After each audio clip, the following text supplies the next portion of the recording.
Gaya ng sinabi ni Pangulong Ferdinand R. Marcos Jr., kailangan sa gobyerno magsimula ang pagbabago lalo na sa pagtugon sa problema sa trapiko.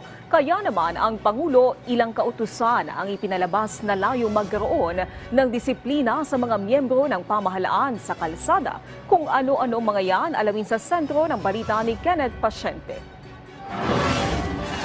Sa layuning itaguyod ang kaligtasan ng publiko lalo na sa mga pangunahing lansangan, ipinag-utos ni Pangulong Ferdinand R. Marcos Jr. ang pagbabawal sa mga opisyal at personal ng gobyerno na gumamit ng wangwang, blinkers at iba pang signaling devices. Batay sa Administrative Order No. 18 na ibinaba ng Office of the President, naobserbahan ang paglipanan ng hindi otorisadong paggamit ng naturang mga signaling at flashing device na nagiging dahilan ng trapiko at hindi ligtas na mga kalsada. Kaya naman pinaalalahanan ng Pangulo ang mga kawani ng gobyerno na maaari lamang gumamit ng mga naturang device sa ilalim ng mga emergency situation o sa mga pagkakataong kailangan. Pabor naman dito ang mga individual na araw-araw na nakikipagbuno sa trapiko. Ay pabor na pabor tayo dyan.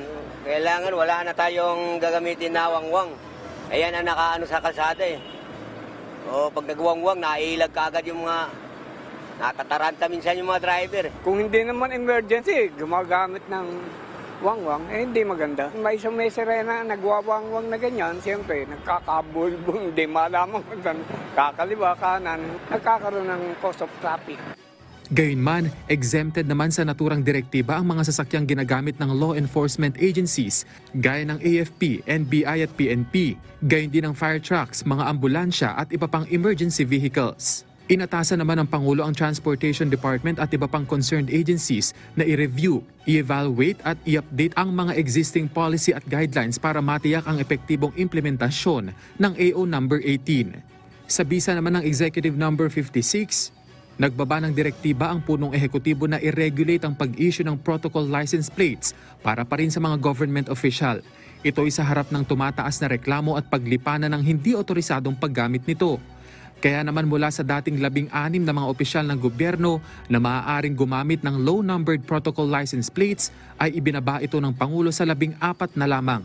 Mula yan sa Chief Executive, Vice President, Senate President, Speaker of the House of the Representatives, Chief Justice ng Supreme Court hanggang sa Chief of Staff ng Armed Forces of the Philippines at Hepe ng Philippine National Police. Ang mga opisyal na may kaparehong ranggo ay papayagan lang na makakuha ng kaparehong uri ng plaka kung may rekomendasyon ng LTO at aprobado ng DBM.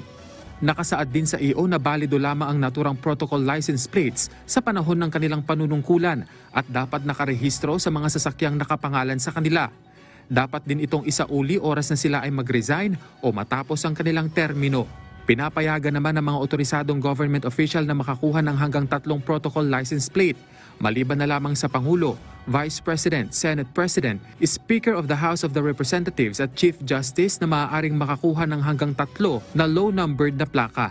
Inatasan naman ng DOTR at LTO na bumuo at maglabas ng guidelines para sa epektibo at maayos na pagpapatupad ng EO, kabilang na ang requirements at proseso ng aplikasyon at approval ng protocol license plates.